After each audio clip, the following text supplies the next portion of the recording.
நம்ம வந்து காலையில் கோழிப்பஸ் வந்து அரைச்சி வச்சுக்கிட்டோம். காலையில் ஒரு வேளை, மதியம் ஒரு வேளை, ஈவினிங் ஒரு வேளை, நம்ம 3 வேளையாக நம்ம கோழிப்பஸ் வந்து ஆட்டுக்கு வந்து வைப்போம். நம்ம காலையிலே வந்து சேப்பக்கட்டில் போட்டு அரைச்சி வச்சுக்கிட்டோம். சேப்பக்கட்டு இல்லைன்னா அந்த கோழிப்பஸ்லாம் ஆடு வந்து கழிச்சு விட்டுரும்.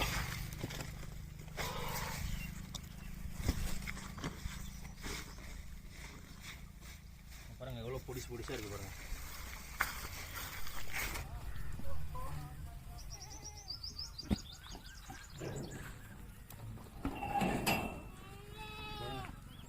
எல்லாம் பசியில் இருக்கிறாங்க போல. டேய் பா பா பா.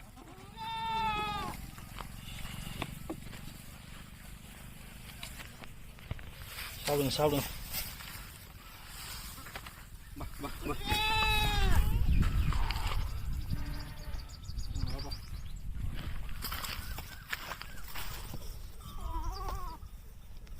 வெட்டின்னு வந்துடா.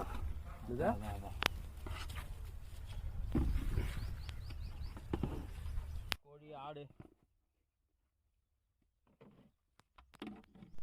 உளுத்தம் போட்டு ஒரு கை,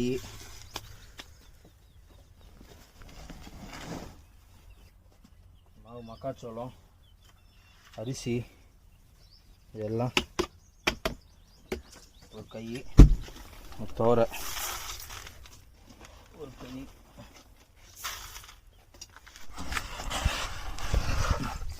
உப்பு.